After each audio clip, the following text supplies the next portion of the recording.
അങ്ങനെ വീണ്ടും ഒരു പുതിയ വീഡിയോ ആയിട്ട് ഞാൻ വന്നിട്ടുണ്ട് കേട്ടോ. ഓണമൊക്കെ അല്ലേ, മഴയെല്ലാം മാറി എല്ലാവരും സുഖമായിട്ടിരിക്കുന്നു എന്ന് വിചാരിക്കുന്നു. അപ്പോൾ ഇന്നത്തെ വീഡിയോ എന്ന് പറയുന്നത് അത്രയും പുല്ല് കയറി നമ്മുടെ മുറ്റം ദേ ഇതുപോലെ എങ്ങനെ വൃത്തിയാക്കാം എന്നുള്ള വീഡിയോ കേട്ടോ. വൃത്തിയാക്കാം എങ്ങനെയെന്നല്ല, ഞങ്ങളെങ്ങനെയാണ് വൃത്തിയാക്കിയെന്ന് കാണാം. നമ്മുടെ ആ ഭിത്തിയുടെ താഴെ ഉണ്ടല്ലോ ഫൗണ്ടേഷൻ കെട്ടുന്ന അവിടെയൊക്കെ നിറച്ചും പായലായിരുന്നു കേട്ടോ. അപ്പം അതുമെല്ലാം ഒന്ന് കഴുകി വൃത്തിയാക്കി എടുക്കുന്ന ഒരു കുഞ്ഞ് ലോങ് വീഡിയോ ആട്ടോ. അപ്പോൾ ആദ്യമായിട്ട് ആരെങ്കിലും വീഡിയോ കാണുന്നവരുണ്ടെങ്കിൽ ചാനൽ സബ്ബാക്കാനും ലൈക്ക് ചെയ്യാനും കമൻറ്റ് ചെയ്യാനും ഒന്നും മറക്കരുതേ. അപ്പോൾ നമുക്ക് വീഡിയോ ഒന്ന് വേഗത്തിൽ കണ്ടുവന്നാലോ. ഒരു 5 കൊല്ലം മുമ്പ് നമ്മൾ ഈ വീട്ടിൽ വാടകയ്ക്ക് വരുമ്പം ഇതേ അവസ്ഥയായിരുന്നു കേട്ടോ. വാതിൽ നിറച്ചും പുല്ലായിരുന്നേ. അന്നും ഞങ്ങൾ രണ്ടുപേരും കൂടെ കേട്ടോ വൃത്തിയാക്കിയത്. അതിനുശേഷം പിന്നെ വർഷാവർഷം തൊഴിലുറപ്പുകാരൊക്കെ വരുമ്പോഴത്തേക്കും നമ്മുടെ പറമ്പൊക്കെ ഇങ്ങനെ വൃത്തിയാകും. എങ്കിലും ഈ പിച്ചിങ് കെട്ടിയ നമ്മൾ ഉപയോഗിക്കുന്ന അത്രയും ഭാഗം നമ്മൾ തന്നെ എപ്പോഴും വൃത്തിയാക്കണം. അപ്പോൾ എപ്പോഴത്തേയും പോലെ ഞങ്ങൾ ഈ വർഷവും ഒരു പണിക്കാരനെ ആരെങ്കിലും നിർത്തിയിട്ട് മുഴുവൻ ഒന്ന് വൃത്തിയാക്കാമെന്ന് വിചാരിച്ചേ. നിറച്ചും പാമ്പിൻ്റെ ശല്യമൊക്കെ ഉണ്ട്. പിന്നെ ഓണമല്ലേ, പണ്ടുള്ള മുത്തശ്ശിമാരൊക്കെ പറഞ്ഞ് കേട്ടിട്ടില്ലേ, മാവേലി വരണമെങ്കിൽ മുറ്റമൊക്കെ ചെത്തി തെളിച്ചാലേ മാവേലി വരുത്തണം എന്നൊക്കെ കഥകളൊക്കെ പറഞ്ഞ് കേട്ടിട്ടില്ലേ. അപ്പോൾ അതേപോലെ ഓണത്തിന് മുന്നായിട്ട് പറമ്പൊക്കെ ഒന്ന് വൃത്തിയാക്കണമെന്ന് വിചാരിച്ചു. പക്ഷേ നമ്മുടെ ഇവിടുത്തെ കാലാവധി കഴിയാറായി. അവരിനി വാടക കൂട്ടുകയെന്ന് പറഞ്ഞപ്പം നമ്മൾ അടുത്ത 6 മാസത്തേക്ക് കൂടെ ചോദിച്ചു കേട്ടോ. അപ്പം നമുക്ക് വേറെ വീട്ടിലോട്ട് മാറണം. നമുക്ക് ഇനിയും ഇവർ പറഞ്ഞ വാടകയായിട്ട് ഒത്തുപോകാൻ പറ്റത്തില്ല. അപ്പോൾ എന്തായാലും നമ്മൾ 6 അല്ലെങ്കിൽ 4 മാസത്തിനുള്ളിൽ മാറുമ്പം മൊത്തത്തിലൊന്ന് ക്ലീനാക്കി കൊടുക്കണമല്ലോ. അപ്പോൾ ഓണം കൂടെ പ്രമാണിച്ച് നമ്മുടെ വീടൊക്കെ ഒന്ന് വൃത്തിയാക്കിയേക്കാമെന്ന് വിചാരിച്ചു. അപ്പം ഒറ്റ ദിവസം കൊണ്ട് നമ്മുടെ ഓണ വൃത്തിയാക്കലൊന്നും തീരത്തില്ലല്ലോ.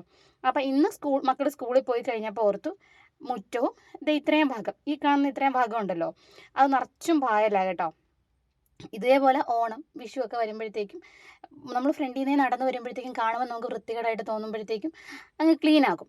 ഇപ്പോൾ പക്ഷേ കുറച്ചധികം തിരക്കുകൾ കാരണം എനിക്ക് അങ്ങനെ വൃത്തിയാക്കാൻ പറ്റാറില്ല. ഏട്ടനും പറ്റാറില്ല. ഏട്ടനും കൂടെ ഉള്ളപ്പോഴേ എനിക്ക് ഈ മുറ്റം വൃത്തിയാക്കൽ നടക്കത്തുള്ളൂ. അപ്പം ഇന്ന് രണ്ടും കൽപ്പിച്ച് രാവിലെ കാപ്പി കുടിയെല്ലാം കഴിഞ്ഞിട്ട് ഞാനും ഏട്ടനും കൂടെ അങ്ങ് പണി തുടങ്ങിയിട്ടുണ്ട്. അപ്പം നേരത്തെ കണ്ടതുപോലെ ഏട്ടൻ ഒരു സൈഡിൽ പുല്ലങ്ങ് വൃത്തിയാക്കുവാണേ. ഭയങ്കര പാടാണ്. പിന്നെ മഴ പെയ്ത് ഒന്ന് കുതിർന്നിങ്ങനെ മണ്ണിങ്ങനെ ഇളകി നിൽക്കുന്നതുകൊണ്ട് ചെത്തിയിട്ട് വേഗം വരുന്നുണ്ട്. എങ്കിലും അത് മെനക്കേടാണല്ലോ. എല്ലായിടത്തും ഇതൊക്കെ തന്നെ ആയിരിക്കും. എങ്കിലും നമ്മളൊരു കൂലിക്കൊരാളെ നിർത്തുകയാണെങ്കിൽ 1200 രൂപ തച്ചും ഫുഡും ഒക്കെ കൊടുക്കേണ്ടി വരും. നമ്മൾ സ്വന്തം വീടായിരുന്നെങ്കിലും കുഴപ്പം, നമ്മളിപ്പോൾ വാടകയുടെ കൂടെ നമുക്കതൊരു എക്സ്ട്രാ ചിലവായിട്ട് വരുമല്ലോ. അതുകൊണ്ടാണ് കേട്ടോ ഞങ്ങൾ രണ്ടും കൂടി ഈ എഫേർട്ട് അങ്ങ് ഏറ്റെടുത്തത്.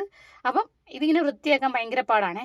ഞാനപ്പം നമ്മൾ ഉപയോഗിച്ച ശേഷം കളയുന്ന സ്ക്രബ്ബർ ഉണ്ടല്ലോ പാത്രം കഴുകുന്നത്, അത് അവിടെ ഇവിടെ ഒന്നും വലിച്ചിടാതെ അതൊരു ടിന്നിലിട്ടിങ്ങനെ വെച്ചേക്കും.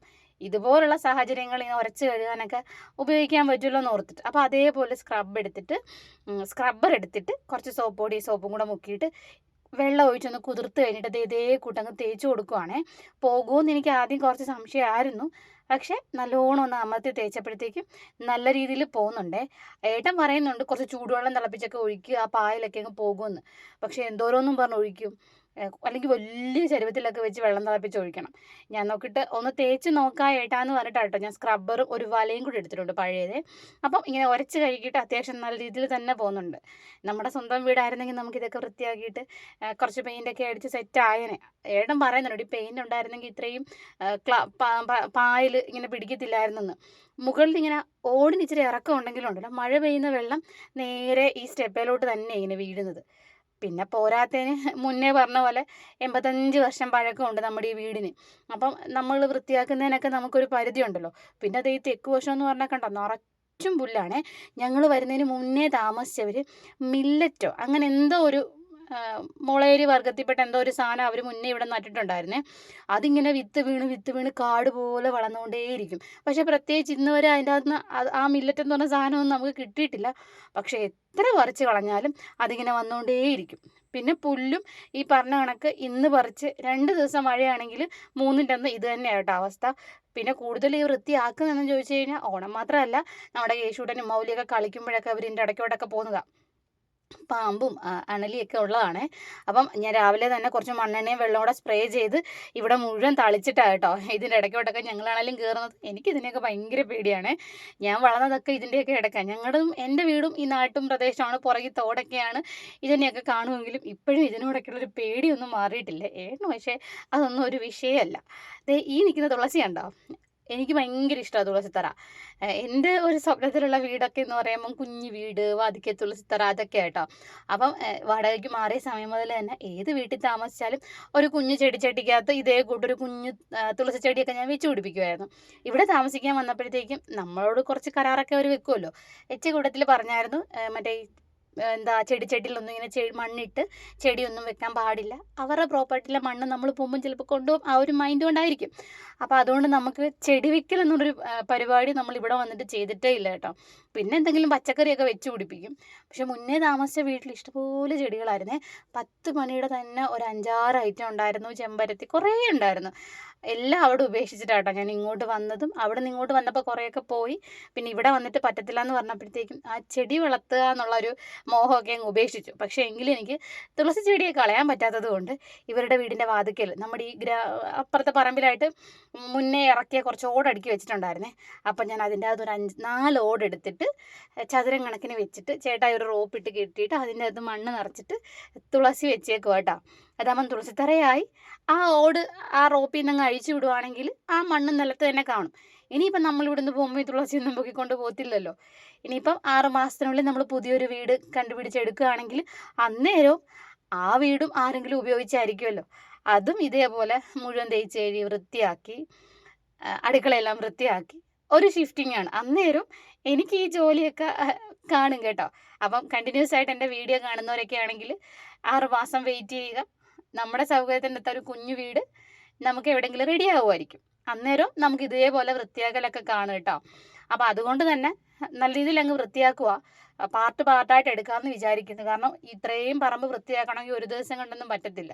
അപ്പോൾ വാതിൽ മാത്രം ഇപ്പം അങ്ങ് വൃത്തിയാക്കാമെന്ന് വിചാരിച്ചു. പുറകൊക്കെ പിന്നെ ദിവസങ്ങളിൽ മഴയൊന്നും ഇല്ലെങ്കിലും, മഴയുണ്ടെങ്കിൽ ഇതൊന്നും നടക്കത്തില്ല കേട്ടോ. മഴ പെയ്ത് കഴിഞ്ഞാൽ വെള്ളം നിൽക്കത്തില്ലെങ്കിലും ചെളി പോലെ ആവുന്ന മണ്ണാണ് ഇവിടെ. അപ്പോൾ പിന്നെ നമുക്ക് വൃത്തിയാക്കാൻ നടക്കത്തില്ലല്ലോ. അപ്പം ഒരു വിധത്തിൽ ഞാൻ വലയൊക്കെ ഇട്ട് തേച്ച് ആ പായലങ്ങ് കളയുവാണേ. ഇവിടുത്തെ ഒരു പ്രത്യേകത എന്താണെന്ന് വെച്ച് കഴിഞ്ഞാലുണ്ടല്ലോ, മഴ പെയ്ത് കഴിയുമ്പോൾ ഈ പായൽ തെന്നുവാണെങ്കിൽ രാവിലെ വിളക്ക് കത്തിക്കാനൊക്കെ ഞാൻ ഓടി ഇറങ്ങുമ്പോൾ തെന്നി അടിച്ച് വീണിട്ടില്ല, തെന്നിയിട്ടുണ്ട് കേട്ടോ. അപ്പം അതുകൊണ്ട് നല്ല രീതിയിൽ തേച്ചാലേ അവിടുത്തെ പായൽ പോത്തതുള്ളൂ. അതിൻ്റെ ഇടയ്ക്ക് എൻ്റെ കൈയൊക്കെ ആണെങ്കിൽ തേച്ച് ഒരഞ്ഞ് തൊലിയൊക്കെ പോയി. അപ്പോൾ ഏട്ടൻ എന്നോട് പറഞ്ഞിട്ട് ഒരു തൊണ്ടെടുത്തിട്ട് അതിൻ്റെ ഒരു സൈഡ് ഇങ്ങനെ കട്ട് ചെയ്തിട്ട് നല്ലോണം ചതച്ചെടുക്കുവാണെങ്കിൽ നല്ല രീതിയിൽ ബ്രഷ് പോലെ ഉപയോഗിക്കാൻ പറ്റുമെന്ന് പറഞ്ഞു. ഞാൻ പറഞ്ഞു എനിക്ക് വയ്യ, എനിക്ക് അങ്ങനെയും കൂടെ സമയം കളയാൻ വയ്യാത്തതുകൊണ്ട് ഞാൻ മടിച്ചൊക്കെ മാറി കേട്ടോ. അതിൻ്റെ ഇടയ്ക്ക് ഏട്ടൻ പോയിട്ടൊരു തൊണ്ടൊക്കെ എടുത്തിട്ട് എനിക്ക് ബ്രഷൊക്കെ ഉണ്ടാക്കുന്നുണ്ട്. അപ്പം ഒന്നും കൂടെ പറയാം കേട്ടോ, നമ്മുടെ വീഡിയോ ആദ്യമായിട്ട് കാണുന്ന ആരെങ്കിലും ഒക്കെ ഉണ്ടെങ്കിലേ ചാനൽ സബ്ബാക്കാനൊന്നും മറക്കരുതേ. ഈ കാണുന്നത് എൻ്റെ സ്വന്തം വാടക വീടാണ്. സ്വന്തം വാടകയ്ക്കാണെങ്കിലും സ്വന്തമാണെങ്കിലും നമ്മൾ ഒരു വർഷമൊക്കെ താമസിച്ച് കഴിയുമ്പോഴേ നമുക്ക് ആ വീടിനോടും അടുക്കളയോടും ആ മുറിയോടും ഒക്കെ അറ്റാച്ച്മെൻ്റ് അല്ലേ. ഈ കൂട് മാറി ഇനി ഒരു വീട്ടിൽ ചെന്ന് കഴിയുമ്പം അവിടെ അങ്ങനെ ഒന്ന് പൊരുത്തപ്പെട്ട് വരാൻ കുറച്ച് പാടായിരിക്കും. അതുകൊണ്ടാണ് കേട്ടോ ഞാൻ ഈ വീട്ടിൽ ഒരു 6 മാസത്തെ ഗ്യാപ്പ് ചോദിച്ചത്. അതാകുമ്പോൾ മാർച്ച് മാസം മക്കളുടെ സ്കൂൾ അടയ്ക്കുമല്ലോ. പിന്നെ ഏപ്രിൽ മെയ് നമ്മൾ പുതിയ വീട്ടിലോട്ട് മാറുകയാണെങ്കിലും അവർ ഒരു 1-2 മാസം കൊണ്ട് അവരുമായിട്ടൊക്കെ ഒന്ന് പൊരുത്തപ്പെടുമല്ലോ. അല്ലേ പിന്നെ ഈ പഠിത്തത്തിൻ്റെ ഇടയ്ക്കൊരു വീട് മാറൽ അത് മക്കൾക്കും കൂടെ വിഷമമായിരിക്കും. അപ്പോൾ നമ്മുടെ ചേട്ടായിത്തെ ബ്രഷൊക്കെ റെഡി ആയിക്കൊണ്ട് വന്നിട്ടുണ്ട് കേട്ടോ. സംഭവം അടിപൊളിയാണ്. നല്ല രീതിയിൽ പായൽ ഇളകുന്നുണ്ടായിരുന്നു. ഇനി ഈ പായൽ കളയാൻ വേറെ വല്ല വഴിയുണ്ടോയെന്ന് എനിക്കറിയത്തില്ല കേട്ടോ. സത്യം പറഞ്ഞാൽ യൂട്യൂബിൽ സെർച്ച് ചെയ്ത് നോക്കിയതും ഇല്ല. രാവിലെ പ്ലാൻ ഇട്ടു അങ്ങ് വൃത്തിയാക്കാമെന്ന് അങ്ങനെ അങ്ങ് ഇറങ്ങി. അപ്പോൾ പക്ഷേ ചേട്ടായി അത് നല്ല വൃത്തിയായിട്ട്, എനിക്ക് പക്ഷേ അതുകൊണ്ട് ഉറച്ചിട്ട് പറ്റുന്നില്ലായിരുന്നു. എൻ്റെ കൈയൊക്കെ വേദനിക്കുന്നുണ്ടായിരുന്നു. ചേട്ടായി പക്ഷേ നനവില്ലാതെ, ഏട്ടൻ പറഞ്ഞു വെള്ളം ഒഴിച്ചിട്ട് അങ്ങനെ പറ്റത്തില്ല എന്ന് പറഞ്ഞു. പക്ഷേ സംഭവം എന്തായാലും നമ്മുടെ വാതിക്കയിലെ സ്റ്റെപ്പ് ഇത് മെയിൻ വാതിലാണ് കേട്ടോ. ഇതാണ് കറക്റ്റ് മെയിൻ വാതിൽ. അപ്പറേ ഉള്ളത് രണ്ടാമത്തെ ഒരു ലിവിങ് റൂമിലോട്ട് പോകുന്നതാണേ. ഇത് പിന്നെ ഞാൻ വിളക്ക് കത്തിക്കാനായിട്ട് മാത്രമേ തുറക്കത്തുള്ളൂ. നമ്മൾ അപ്പറേ കൂടെയാണ് കയറി ഇറങ്ങുകയൊക്കെ ചെയ്യുന്നത്. എവിടെയെങ്കിലും പോകുമ്പോൾ നമ്മൾ ഇതിങ്ങനെ പൂട്ടിയിട്ട് ഇറങ്ങുവേ. പക്ഷേ പായൽ എന്തായാലും അടിപൊളിയായിട്ട് അവിടെ അങ്ങ് വൃത്തിയായിട്ടുണ്ട്. ഇനിയിപ്പോൾ ഈ പായലെല്ലാം മണ്ണിലുണ്ടെങ്കിലും വൈകുന്നേരം തൂക്കുമ്പോഴത്തേക്കും കുറച്ചധികം പാടായിരിക്കും. പാടല്ലല്ലോ, നമ്മുടെ വീടും പരിസരം നമ്മൾ തന്നെ വൃത്തിയായിട്ട് സൂക്ഷിക്കണ്ടേ. പണ്ടൊക്കെ ഓണം വരുമ്പോഴത്തേക്കും വീട്ടിൽ അച്ചാമ്മയൊക്കെ എപ്പോഴും പറയുവേ, അച്ഛനോടൊക്കെ ചോദിക്കുന്നത് കേട്ടിട്ടുണ്ട്, വേലി കെട്ടുന്നില്ലേ, മുറ്റം വൃത്തിയാക്കുന്നില്ലേ, എങ്കിലേ ഓണമായി എന്നൊരു ചിന്ത വരത്തുള്ളൂ എന്നൊക്കെ പറയുന്നത് കുഞ്ഞിലേ കേട്ടിട്ടുണ്ടേ. ഇപ്പോഴും മുന്നേയും ഞാൻ വളർന്നപ്പോഴും ഒക്കെ ഉത്താടപ്പാച്ചിലുകാരാണ് കേട്ടോ ഞങ്ങൾ. അപ്പറയും ഇപ്പറയൊക്കെ ഉപ്പേരി വറുത്താലും ഡ്രസ്സ് എടുത്താലും ഒക്കെ ഞങ്ങളിങ്ങനെ അച്ഛനെ നോക്കിയിരിക്കും. അച്ഛൻ ആശാരിപ്പണിയാണേ. അച്ഛൻ പണിയും കഴിഞ്ഞ് വന്നു കഴിയുമ്പം ഞങ്ങളെയും കൊണ്ടൊരു പോക്കാണ് ഡ്രസ്സ് എടുക്കാനായിട്ട്. സത്യം പറഞ്ഞാൽ ഇഷ്ടപ്പെടത്തില്ലെങ്കിലും ഓണമല്ലേ പുതിയതിടണ്ടേന്ന് ഓർത്ത് തലേന്ന് പോയൊരു ഉടുപ്പെടുക്കലും ഒരു പച്ചക്കറി വാങ്ങിക്കലും അതിൻ്റെ ഇടയ്ക്കൊരു ബഹളമായിരിക്കും. വളയും പൊട്ടും ഒക്കെ വാങ്ങിക്കാനും ഒക്കെ. അപ്പോൾ എങ്കിലും ഈ മുറ്റം വൃത്തിയാക്കുന്നത് നമുക്കൊരു ശീലമല്ലേ. എല്ലാവരും ഓണമാകുമ്പം ചിലരെ കണ്ടിട്ടില്ലേ വീടെല്ലാം പെയിൻ്റ് അടിച്ച് മുറ്റമെല്ലാം വൃത്തിയാക്കി അടിപൊളിയാക്കത്തില്ലേ. അപ്പം നിങ്ങളെല്ലാവരും വീടെല്ലാം അടിപൊളിയാക്കിയോ? അപ്പം ഞാൻ വെയിലൊക്കെ ഒന്ന് താറിക്കഴിഞ്ഞിട്ടാണ് കേട്ടോ പിന്നെ ആ മുറ്റമൊക്കെ ഒന്ന് വൃത്തിയാക്കാൻ വേണ്ടി ഇറങ്ങിയത്. ആ ചെത്തിയിട്ട പുല്ലുണ്ടല്ലോ അത് അതേപോലെ ചൂല് കൊണ്ട് അങ്ങ് ഇളക്കി ഇടുവാണെങ്കിൽ വെയിൽ കൊണ്ട് കഴിയുമ്പോഴത്തേക്കും അതിൻ്റെ നനവൊക്കെ ഒന്ന് മാറിയിട്ട് വലിയും. ഇല്ലെങ്കിൽ പിന്നെ വലിച്ചു കഴിഞ്ഞാലേ ചൂലിന് വലിച്ചു കഴിഞ്ഞാൽ നീങ്ങി വരാൻ ഭയങ്കര പാടായിരിക്കും. എനിക്കാണെങ്കിൽ ഇവിടെ ചപ്പരണ്ടി ഒന്നും ഇല്ല കേട്ടോ. പിന്നെ ഇരുമ്പിൻ്റെ ചൂലുണ്ട് നിന്നോണ്ട് തൂക്കുന്നേ, അതിന് വലിക്കുമ്പോഴത്തേക്കും കുറച്ചും കൂടെ എളുപ്പത്തിലൊക്കെ വരും. പക്ഷേ ഇന്ന് ഞാൻ ഈ നനഞ്ഞ പാടെ വലിച്ചിട്ട് എനിക്ക് എത്ര സുഖം തോന്നാത്തതുകൊണ്ട് ഞാൻ പ്ലാസ്റ്റിക് ചൂലിനാണ് കേട്ടോ വലിക്കുന്നത്.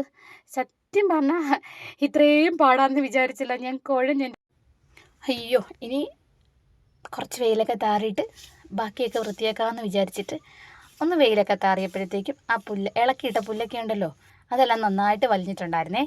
അതെല്ലാം വാരി പിന്നെ ഈ സൈഡിലോട്ട് തന്നെ ഇടുക കേട്ടോ.